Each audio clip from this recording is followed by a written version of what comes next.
En el video de hoy vamos a ver el género dramático.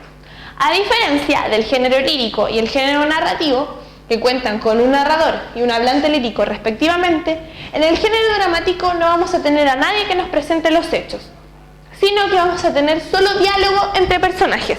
Es decir, los personajes van a cumplir la función que cumple o el narrador o el hablante. El diálogo es el elemento diferenciador y primordial del género dramático.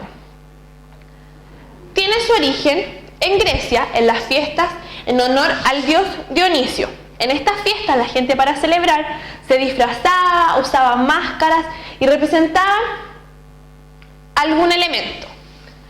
Con el tiempo esto se fue estructurando de tal forma que en Grecia se comenzaron a organizar campeonatos, en palabras actuales, campeonatos del género dramático. Cada dramaturgo, cada autor presentaba su obra y se elegía al mejor cada año. Y así fue evolucionando el género dramático hasta lo que conocemos hoy en día. La característica principal del género dramático, además del diálogo, es que nos presenta un conflicto, es decir, nos presenta a dos fuerzas que se encuentran en pugna, que se encuentran en lucha. Debemos tener en claro que el género dramático también lo vemos como una representación teatral. Ojo, no es lo mismo. El género dramático es lo que nosotros cuando lo leemos en un libro, cuando somos lectores. Pero si lo vemos como espectadores, estamos frente a una representación teatral, donde ya no vamos a encontrar a un autor como en el género dramático, sino que vamos a encontrar a un director teatral. Como dije, ya no vamos a ser los lectores, sino que vamos a ser espectadores. Si no estamos viendo la representación teatral y solo estamos leyendo el género dramático, la imaginación del lector es primordial. Imaginar la escenografía o imaginar que los personajes están actuando es muy importante para poder entender la obra que estamos leyendo. La estructura del género dramático. Primero tenemos la presentación del conflicto. En la presentación del conflicto, las fuerzas que luchan están en un equilibrio. Este equilibrio se rompe en el desarrollo del conflicto. Esto vendría siendo como la introducción en un texto. Lo que se nos muestra al principio, se nos muestra los personajes. Y luego el desarrollo de todas estas escenas se denomina desarrollo del conflicto. En el tercer lugar tenemos el clímax. El clímax es el momento de máxima tensión en el género dramático. El género donde hay la máxima tensión entre las fuerzas que se encuentran en lucha. Finalmente, cuando una de las dos fuerzas triunfa sobre la otra y vuelve el equilibrio a lo que estamos leyendo, se denomina desenlace del conflicto, que es el final de lo que estamos leyendo. El drama tiene subdivisiones. Acto. Cuando nosotros leemos una obra dramática vemos que dice acto 1, acto 2, etc. La división de los actos se da por el tema en el que se está tratando. Aristóteles, antiguamente, dijo que la división de los actos deberían ser tres. Un primer acto que era como una introducción, un segundo acto que era un desarrollo y un tercer acto que era como el desenlace del conflicto. Shakespeare, en la modernidad, implantó que los actos fueran 5 y actualmente, generalmente, las obras dramáticas poseen 5 actos. La escena está marcada, cuando nosotros leemos una obra dramática y vemos que dice escena 1, escena 2, dentro de un mismo cuadro, la escena se encuentra marcada por la entrada o salida de un personaje. Cuando un personaje sale de la obra, estamos frente a un cambio de escena. Y finalmente, el cuadro está marcado por la escenografía.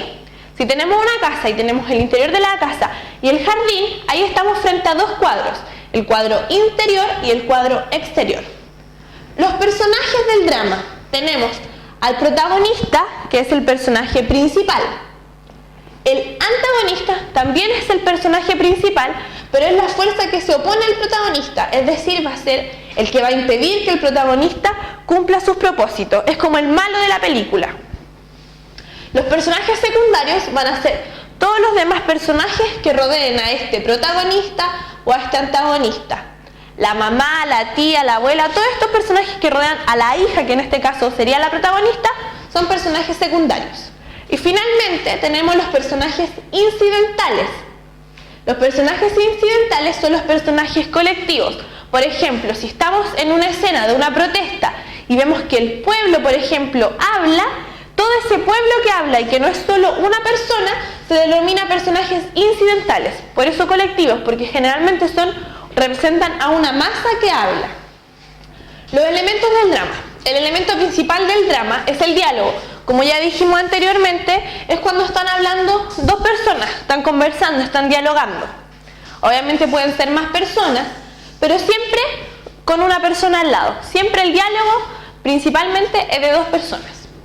El monólogo es cuando yo estoy solo hablándole a un público, cuando yo estoy consciente que el público me está escuchando. Yo me dirijo al público, pero no tengo a nadie más en escena, sino que estoy hablando solo.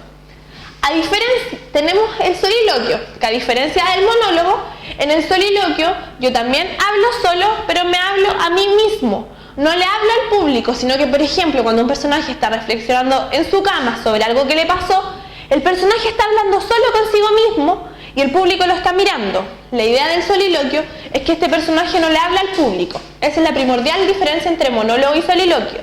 Soliloquio, el papel que juega el público. El aparte es cuando se está desarrollando una escena y uno de los personajes se va a un costado y le dice algo al público. Algo que los demás personajes no escuchan, sino que lo escucha solo en nuestra imaginación, lo escucha solo el público. Ese se le denomina aparte. Y finalmente, un elemento primordial en el género dramático es el discurso acotacional o la acotación, que es lo que tenemos el nombre del personaje y luego tenemos un apartado entre paréntesis. Eso que va entre paréntesis se le denomina discurso acotacional y generalmente nos da las instrucciones de cómo el personaje debe decir lo que tiene que hablar. Por ejemplo, cuando nos dicen que un personaje tiene que vestirse de una determinada forma, eso va entre paréntesis y se le denomina discurso acotacional. Cuando un personaje tiene que decirle, por ejemplo, el pololo le va a decir algo a una niña, lo tiene que expresar de cierta forma, con las manos, con los gestos, todo eso va dentro del discurso acotacional. Ya.